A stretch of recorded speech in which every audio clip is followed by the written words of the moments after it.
Welcome back to another FPL video and podcast. This will be the predicted lineups for Game Week 8 in FPL. It has been a while since I've done one of these podcasts, but I'm going to delve straight into it with every single Premier League team covered with their expected 11 in Game Week 8. And there could be a few more of these episodes throughout the season, but maybe not on a weekly basis. Let me know down in the comment section below, though, if you want to see this regularly on the channel. I was doing it at the beginning of the season, of course, and smash the like button to show your support. Let's try to get this for 200 likes, and let's keep on pushing towards 35 subscribers and beyond. Check all the other links in the description below, including my Twitter and Instagram, DylanRCM, the Discord server, FPL League, Drafthound, which you can see on screen, and on the left-hand side, that is the Arsenal predicted lineup, and that's what I went with until some of the recent injury updates we got about certain players like Martinelli. Speaking of which, let's head straight over to the Gunners and work our way up through the Premier League table and in alphabetical order.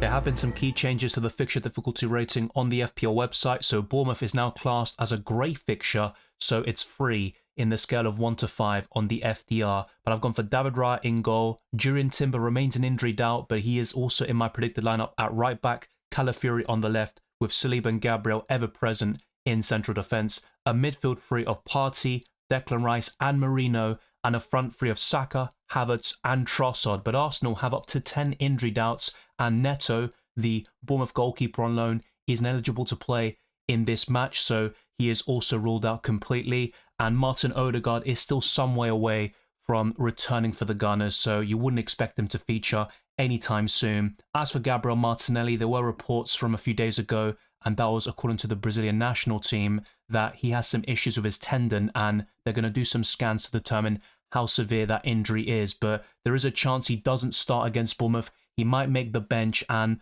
the latest reports we've gotten is that the injury isn't serious, so I would expect him to be on the bench in this match at the Vitality Stadium. There is a chance he'll still start, and if that's the case, I think Drafthound could get their predicted lineup spot on, so it'd essentially be Merino dropping out for Martinelli, and then you'd go for Declan Rice, Trossard and Havertz all playing at the same time, with Kai Havertz in the midfield instead. Other injuries include Ben White, but he's very close to returning for the Gunners, and also Thomas Partey was pulled out of the Ghana squad, but there are no yellow flags with him in the FPL website, and he's expected to play against Bournemouth. Zinchenko is also nearing a return for the Gunners, and Kieran Tierney remains out for a couple of weeks. As for Tomiyasu, I discussed this very recently. There are reports about him missing the next month for Arsenal. It looks like he picked up an injury in his very brief cameo against Southampton in Game Week 7. He's a very injury-prone player, but ultimately, despite Arsenal having so many yellow flags, I'll expect the vast majority of them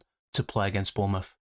Aston Villa currently have 6 injury doubts, which include John McGinn, who has missed the last couple of matches. He's normally ever present in that Aston Villa midfield. Jacob Ramsey, Onana, Mings, Kamara and Konsa are the other injury doubts, but a lot of them are nearing a return for the Villains, and a few of them are in my predicted lineup, as you can see. Jacob Ramsey on the left and Onana in central midfield. Emi Martinez will be in goal. He didn't feature for Argentina during the international break as he was suspended for 2 matches, but he will now return for Argentina for the next international break. Matty Cash, Diego Carlos, Pau Torres and Luka Dean is my predicted back four, but if Konsa is available, he will come in for Diego Carlos and Matty Cash will stick as the right back, but there's also the option of playing Konsa on the right and then Carlos alongside Pau Torres. That's another possibility. Bailey, Onana, Tielemans and Ramsey would be the midfield four, with Rodgers just behind Ollie Watkins, and maybe at some point we'll see Duran and Watkins start a game together, but I think the impact Duran makes off the bench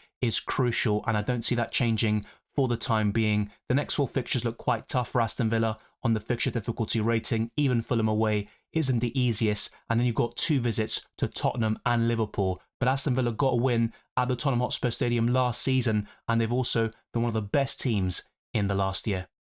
Bournemouth only have 1 player ruled out in Tyler Adams, and you've got 1 injury doubt in Kirkes, who I'd still expect to start against Arsenal. He picked up a knock during the international break, it seems, but I think he'll be fine to play against the Gunners and then against Aston Villa, Manchester City. It's a very tough run Bournemouth have over the next 4 game weeks, and Brentford has also been changed on the FDR, according to the FPL website, from a green to a grey fixture. But I still think the attackers like Semenyo can do very well in some of these matches, particularly Aston Villa and Brentford away. But my predicted 11 includes Kepa Arrizabalaga between the sticks, Adam Smith, Zabarnyi, Senesi and Kirkes as the back four, with Christie and Cook in central midfield. Kluivert, Tavernier, Semenyo just behind Van Olsen. Semenyo is still my favourite FPL option from Bournemouth. They've also got a few other options like Ouattara, who could start from time to time, and Sinisterra. But I think this front four is the preference for the Spanish manager, Iraola, and they can cause a lot of top teams some problems.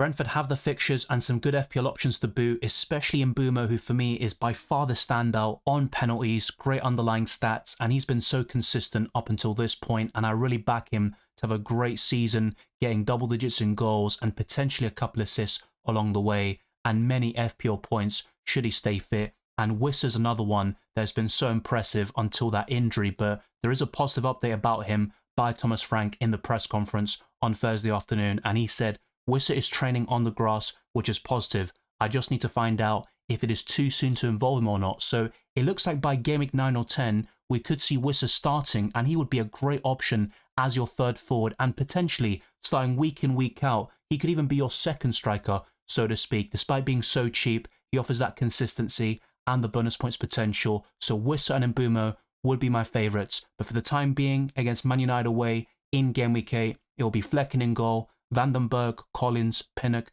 and Ayer as the defensive four, Norgard, Damsgaard and Yano as the midfield three, with Mbeumo, Schade and Lewis Potter completing the starting 11. And in terms of the injury doubts that Brentford have, there are up to 8, which is definitely a hefty number, but this could be trimmed down in the next couple of weeks. So Igor Thiago is making some strides to returning, but he is apparently ruled out based on the latest reports. Joshua Da Silva is also not available. Wissa is probably a little while away, but who knows? Maybe he makes the squad for game week 8 or 9. Rico Henry, Damsgaard, Jensen, Hickey and Gustavo Nunes are the other injury concerns, but we could see the likes of Jensen also coming back into the starting 11, and I think Damsgaard is fine despite being yellow flagged due to a knock on the FPL website. This video is being recorded on Thursday afternoon, so just bear that in mind, and we're going to get plenty of press conferences on the Friday. So in terms of the final predicted lineups, I'll try to show them during the deadline stream. But with Brighton, we did get an update from Ursula on Thursday morning, and he said Van Heck, Rutter and Adingra are available for selection, while Joao Pedro, Webster and O'Reilly remain out, and Solly March's return is still being managed. So with all that information, I've gone for Verbruggen in goal, a back four of Veltman, Van Heck, Dunk and Kadioglu, with a midfield two of Wiefer and Hinselwood, and a front four of Minter, Jorginho Rutter, Mitoma and Danny Welbeck. There is the possibility that Adingra starts over Minter, and we could see that in the near future, and also Baleba could start over Wiefer, who has been out for the last couple of weeks due to injury. But I think this will be the 11 for Brighton Hove Albion against Newcastle away. They've got Wolves at home in game week 9, which looks very promising, but then Liverpool away and Manchester City at home. So Welbeck remains a good FPL option. I think Joao Pedro will also be in our thinking once he returns, but until Brighton's fixtures don't turn for the better, it's probably an avoid. For those that don't have any Brighton assets, if you have a Welbeck, you might want to hold, but I don't want to go for any of their defenders for the time being. Chelsea are another team with a set of bad fixtures over the next 4, but from game week 12 onwards, they're definitely worth looking at. Cole Palmer is one of the best FPL assets in general. I'd still recommend holding him throughout this period, and I've been saying this in the last few Trans Tips podcasts as well. But Robert Sanchez will be between the sticks, a back four of Gusto, Tosin, Colwill, and also Renato Vega, which might be a surprise to some of you, but Cucurella is suspended after accumulating 5 yellow cards throughout the season. A midfield pivot of Enzo Fernandez and Caicedo is very likely, with Madueke, Palmer, Sancho and Jackson up front. But Chelsea in game week 1 played a more defensive team against Manchester City, and they actually sacrificed one of their attacking players for a midfield free, and we could see something similar in this setup against Liverpool away. So don't be surprised if Chelsea go to a 4-3-3 formation and go for another central midfielder to shore things up and offer the defensive line a bit more protection. But in terms of injury updates, Cucurella, like I said, is suspended for 1 match only. Fofana is also suspended due to 5 yellow cards. Reece James is always yellow flagged, it seems, but he is nearing a return at the moment. Chukwuemeka is also out, but there is a chance they might feature in the squad very soon. Both Colwill and Madueke had slight problems after the Nottingham Forest match in game week 7, but they're fully fit and available for the Liverpool clash, so I expect both of them to start. And overall, I think Chelsea are looking very strong despite these tough fixtures coming up. Crystal Palace have played a three at the back formation since Glasner has come in a few months ago, but there are reports that they could switch formations in order to have Nketiah and Mateta play together, and they also haven't won a single match in the Premier League so far this season, so change is probably imminent. And if they do switch formations, I think they could go to a 4-2-2-2 formation and have Wharton and Lerma as the two holding midfielders, but you could also see Hughes starting over Wharton if the youngster is maybe not fully fit to start. Dean Henderson will be in goal with a back four of Chalobah, Lacroix, Gay and Mitchell, the two holding midfielders like I mentioned, with Sarr and Eze as the two wingers or attacking midfielders, so to speak, and Nketiah and Mateta up front. Some concerns I have about this predicted lineup would be Sarr versus Kamada, and I personally think Sarr has the edge at the moment, and he also gives Palace a bit more pace down that flank. And I also think Munoz could start once again if he's fully fit. He has a 75% chance of playing, so only a yellow flag on the FPL website. And if he's available, maybe Palace play a back five once again, but just change the dynamics of the midfield and forward line, but keep that back three or back five, however you want to see it. But Munoz is pivotal as the right wing back. He hasn't been great so far this season, but then again, Crystal Palace have really struggled in the division. The next four fixtures don't look too shabby actually. Nottingham Forest away is now classed as a sort of difficult fixture away from home. Tottenham is always going to be difficult for Crystal Palace. And then you've got Wolves and Fulham. So I think overall, Palace assets can still offer some decent value, particularly those 4.4 million defenders like Mark Gay. Eze still has a high ceiling due to the bonus points potential, and Mateta can produce some good returns from time to time, just not to the same level as we saw towards the end of last season with that famous trio of Elise, Eze and Mateta. In terms of other injury updates that are worth highlighting, Chris Richards, it looks like he's going to be out and we don't know exactly when he'll return, but he's another option to play in central defence. Wharton is currently being assessed, and the same goes for Cheik Doucouré, who is less likely to start in Game Week 8. We've also got Mateus Oliveira, who is not available at the moment. Munoz is also currently being assessed, but I don't think he'll start in Game Week 8. If he is fit to start though and available, I think Crystal Palace might just play a back five once again, and like I said, change the other aspects of their formation, and Rob Holding is still unavailable for Crystal Palace. There were some positive updates about Everton provided by Sean Dyche in his press conference this afternoon, and he said Mykolenko is looking good and Coleman has trained all week, so maybe we'll see Coleman start over Ashley Young at right back. Branthwaite is less clear cut though, and Sean Dyche said the following: we'll have to make a call probably over the next 24 hours, and that's going to be massive. If Branthwaite isn't available, it'll be Michael Keane once again partnering Tarkowski in central defence. Chermeti and Broja remain out, and Patterson is not quite there yet. So my predicted 11 is Pickford in goal, Ashley Young, Tarkowski, Branthwaite and Mykolenko in that defensive line, and Mykolenko will soon not be yellow flagged any longer in FPL. Doucouré and Mangala will be the likely central midfield partnership, with McNeil as the attacking midfielder, Harrison and Ndiaye on the wings, and Dominic Calvert-Lewin up front. And Everton have a great set of fixtures until Game Week 14 in early December. Fulham haven't experienced too many injuries so far this season, but a few of them have creeped up over the international break, and that includes Jorge Cuenca, Carlos Vinicius and Lukic. So I expect a change in central midfield, with Sandenberg partnering Andres Pereira as the two holding midfielders, and a change in formation. I don't think they'll play a back five once again like they did against Man City, and Smith Rowe will be back in the starting lineup with Leno in goal, Tete, Joachim Andersen, who is yellow flagged at the moment, Bassi and Robinson as the back four, with Andres Pereira and Sandenberg in the midfield, Adama Traore, Smith Rowe, Iwobi and Raul Jimenez as the sort of settled front four. Fulham also have a great set of fixtures coming up. I think Everton away looks very promising given how the Toffees have defended so far this season, but if Branthwaite is available for that clash, I think that makes a massive difference, and it could be tough for Fulham to break them down. And besides, I think Fulham are much better in home matches and they're quite inconsistent on their travels, but I do like them for those home games against Aston Villa and Brentford over the next 3 game weeks, and I think Fulham have plenty of decent FPL options.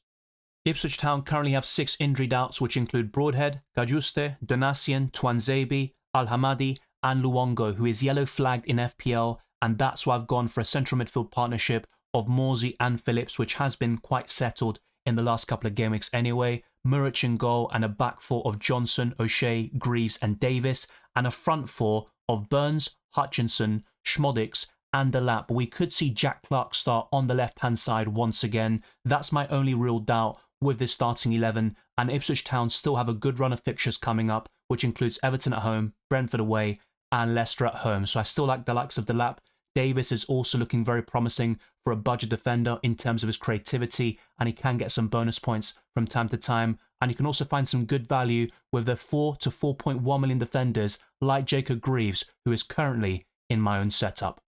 Another press conference which took place on Thursday was by Steve Cooper, and he said the following about Leicester City. Daka and Chowdhury continue to make progress in their recoveries, whilst Vestergaard is back available after starting twice for Denmark over the international break. So there is a chance Vestergaard will partner Wout Faes in central defence, but I think Okoli will keep his spot for the time being. I've gone for Hermansen in goal, Justin, Faes, Okoli and Christensen. In Didi, Skip, Buonanotte, Ayew, Mavididi and Jamie Vardy. There's always the possibility of a formation change. Maybe Harry Winks comes back in if Leicester City want to be a bit more defensive. But I think they'll go for this 4-2-3-1 formation against Southampton and go quite offensive with that attacking quartet. Buonanotte is definitely of FPL interest. He's been in good form this season. He's got a lot of quality in central areas, but he can also play quite well on the right-hand side. And I could see him and Ayew interchanging throughout this match against Southampton. And honestly, I think Leicester City can get a few victories over the next 4 game weeks.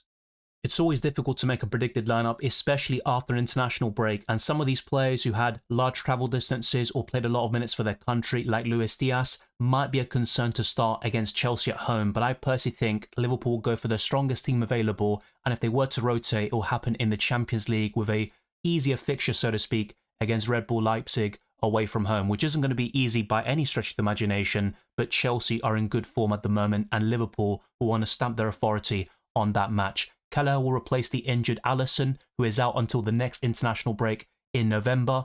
Alexander-Arnold, Konate, Van Dijk and Robertson will be the back four, with Gravenberch, Szoboszlai and McAllister forming the midfield. Salah, Jota and Diaz is the preferred front three, and I think that will stick in Game Week 8, but we will see Jota and Diaz bench from time to time in FPL, and we've seen that already happen quite a few times this season, with Darwin Núñez occasionally getting a few minutes here and there, and I think Gakpo is the biggest threat of minutes to that entire front three, and Diaz would be the likely sacrifice if that were to happen. Arsenal away looks very tough in Game Week 9, but Liverpool still offer great value over the next 4 game weeks. I think Trent's a hold, the same goes for Salah, but I can understand why some of you might be looking to sell some of these players to maybe fund other moves and buy the likes of Palmer in your setup. So it's all circumstantial and team dependent. But with Liverpool, Alisson's ruled out, as I mentioned earlier. Harvey Elliott is also not available right now. Chiesa is nearing a return, and Kelleher should also be clear and fit to play. He did have a virus which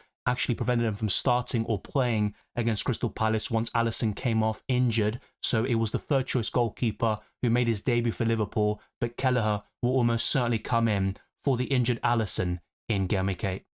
When I did my predicted lineups earlier this season, I did quite well with Manchester City, but it's always so tough to predict them after an international break, and they're going to rotate a lot over the next couple of weeks with the Champions League coming into play, the Carabao Cup against Tottenham, although Pep Guardiola said he'll likely rotate in that competition. Let's see if he sticks to that once they drew a quite good opponent in Tottenham Hotspur away from home. But the only injury concerns for Manchester City are Rodri, who is ruled out for the entire season. Oscar Bob will also miss the next couple of months, unfortunately. Nathan Ake and De Bruyne are nearing a return, but you wouldn't expect either to start in Game Week 8. But if I had to pick one who is more likely to do so, it would be Kevin De Bruyne at the moment. But let's wait and see, because we don't have a definitive timeline on when both players will return from their injuries. Ederson should start in goal despite playing for Brazil over the international break in both matches. Kyle Walker, Akanji, Diaz and Gvardiol is the likely back four, but we could see Rico Lewis as the right back and a different player like Gundogan partnering Kovacic, or maybe Bernardo Silva,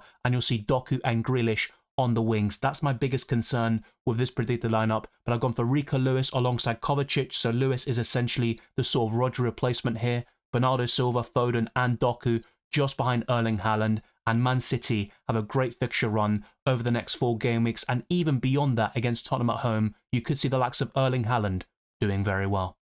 Manchester United currently have 10 injury doubts, and it's nothing too surprising if you see their recent injury record over the last couple of seasons. Yoro, Malacia, Mazraoui, Shaw, Mount, Garnacho, Amad Diallo, Maguire, Mainu, and Ugarte are all injury doubts right now, and a few of them remain in my predicted lineup. Onana is in goal, with a back four of Lindelof, De Ligt, Martinez and Dalot, Eriksen partnering Mainu with Garnacho, Fernandes, Rashford and Xerxes. We could see Diallo starting over Garnacho, who withdrew from the Argentina squad and didn't play a single minute for his country. The next few fixtures look great for Man United, not just for the next 4 game weeks, but also over the next month or so, and I really think some of their options can be really good in FPL. That includes Onana and Dalot, and even someone like Garnacho or Fernandes can finally come good, but they've been very frustrating so far this season with some great underlying stats and performances from time to time, but they just haven't converted that into enough goals or assists. But I still think Man United will have a few victories on board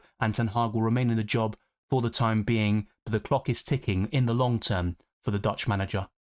Newcastle have a fairly tough run coming up, but they can still get a few victories on board. Nick Pope will be in goal, and it's between Livramento or Trippier to start. But I think if Trippier is available, or at least there is no risk of injury, I think he'll be the starting right back for Newcastle, with Schär, Byrne and Lewis Hall completing the defensive line, Bruno Guimaraes, Tonali and Joelinton as the midfield three, with Gordon, Barnes and Isak up front. Now there is always a concern here with Isak, and if he isn't available, and the same goes for Callum Wilson, we'll see Anthony Gordon as the false 9 and Jacob Murphy on the right, and that still looks quite good for Newcastle, but certainly not ideal, and I could see Isak hauling very well against Brighton should he start this match. The likes of Botman is still out, Lascelles, Wilson, Isak, Dubravka, Miley and Trippier are the other injury doubts. That's 7 in total for Newcastle, who are yet another example of a team with so many injuries in the last couple of seasons, but Newcastle have done fairly well considering their circumstances.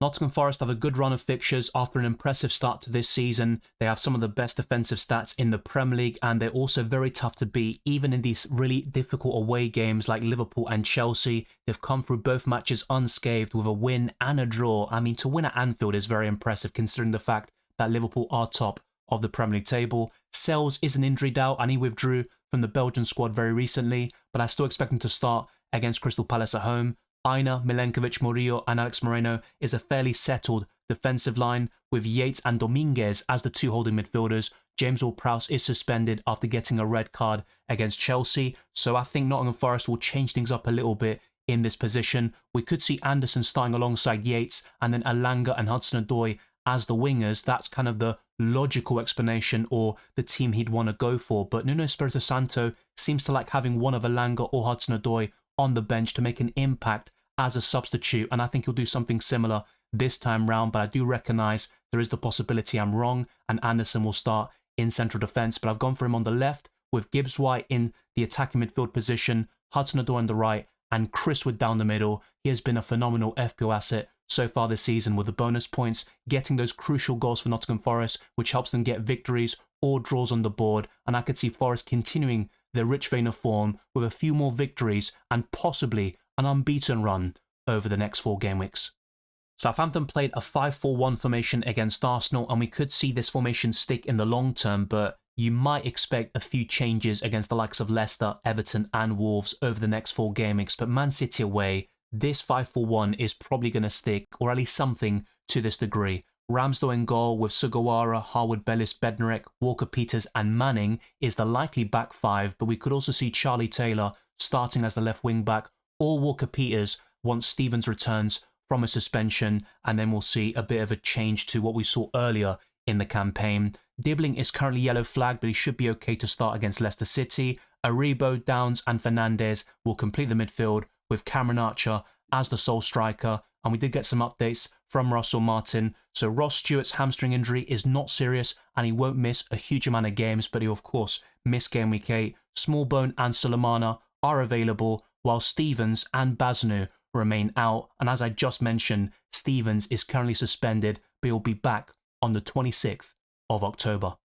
Heung-min Son was orange flagged for the last couple of weeks, but that has now changed to a yellow flag as he's very close to returning, and he might even start in the early kickoff against West Ham on Saturday. So the updates provided by Ange Postecoglou include the following. Odobert could return to training next week, whilst Bergvall has a small issue but should be fine. Richarlison and Son have trained with the group and are both available to face West Ham. they could feature on the bench and make a cameo that way as a substitute. But I think Son will start over Timo Werner, who has gotten a few assists in the last couple of game weeks, but his finishing leaves a lot to be desired. Vicario will be in goal. Borro, Romero, Van de Ven and Udogie is the settled back four, with Bentancur, Kulusevski and Maddison forming a very attacking trio in the midfield. Johnson, Son and Solanke will be the front three, and I think Solanke and Johnson have been very good FPL assets recently, and Johnson of course has scored in 7 consecutive games for both club and country. West Ham have had a poor start to the season, and Lopetegui hasn't had the impact we probably would have thought, at least as a new manager bounce, but Areola will be between the sticks. Wan-Bissaka, Mavropanos, Kilman and Emerson Palmieri is a fairly locked-in back four, with Soucek and Rodriguez as the two holding midfielders. Bowen, Paqueta, Kudus and Mikel Antonio will be the offensive four. Now, the updates we got include Fulkrug, who remains out, and Lopetegui refused to put a timescale on when he'll return. Edson Alvarez won't return to training until tomorrow on the Friday, the 18th of October, which makes me more confident that Soucek and Rodriguez will be the holding midfield partnership against Tottenham Hotspur. The 20th and final team covered today is Wolves, who have Manchester City and Brighton over the next 2 game weeks, but then their fixtures turn for the better from game week 10 onwards. The likes of Aït-Nouri and Cunha are top recommendations that I'll discuss in future podcasts, particularly in the transfer tips, so watch this space. I think Johnston will start in goal with Semedo, Totti Gomez, Dawson and Aït-Nouri, with Andre in central midfield, Lemina and Joao Gomez. It could be seen as a 4-2-3-1 or a 4-1-4-1, which is what I've gone for here. Cunha and Bellegarde on the wings, with Lemina and Joao Gomez a little bit more advanced than Andre, who'll be protecting that back four, and Strand Larsen up front, who has had some good signs despite Wolves struggling so much in the last couple of months, and even dating back to last season, they've only got 1 victory in approximately 17 matches, which is a terrible run. But let's see if Gary O'Neill can turn things around. The board have shown a bit of faith in him, and he's got a bit longer to prove himself. In terms of the injury concerns, Mosquera is still out. The likes of Traore, Bastian, Medina, Klajic and Hwang Hee-chan are also major doubts, and some of them won't be available against Manchester City, but maybe the likes of Hwang Hee-chan could make the bench and possibly a cameo against Man City to make an impact. And he obviously had a huge impact last season in that 2-1 victory at the Molineux, but it's going to be very difficult to envisage something similar considering the form of both teams up until this point. That concludes this extensive Predicted Lineups podcast for Game Week 8. I'll provide my updated versions in the deadline stream, as there will be some updates on the Friday press conferences which won't be accounted for here because it's recorded on Thursday. I can't go forward in time, unfortunately, so you have to make do with what you got. Thank you very much for watching this video and listening to this podcast. If you enjoyed it or found it useful, then be sure to smash the like button and subscribe for new. I promise to get this to 200 likes and to keep on pushing towards 35 subscribers and beyond. Follow me on Twitter and Instagram, DylanRCM, and check all the other links in the description below for my Patreon and the Champships for early access to my videos, amongst many other perks, the Discord server, FPL League, Drafthound, as well as Spotify. Leave a 5-star review on my podcast and follow me on Spotify. It'd go a long way to supporting my channel. I wish you all the best of luck for Game Week 8 and the rest of the season, and I'll see you next time.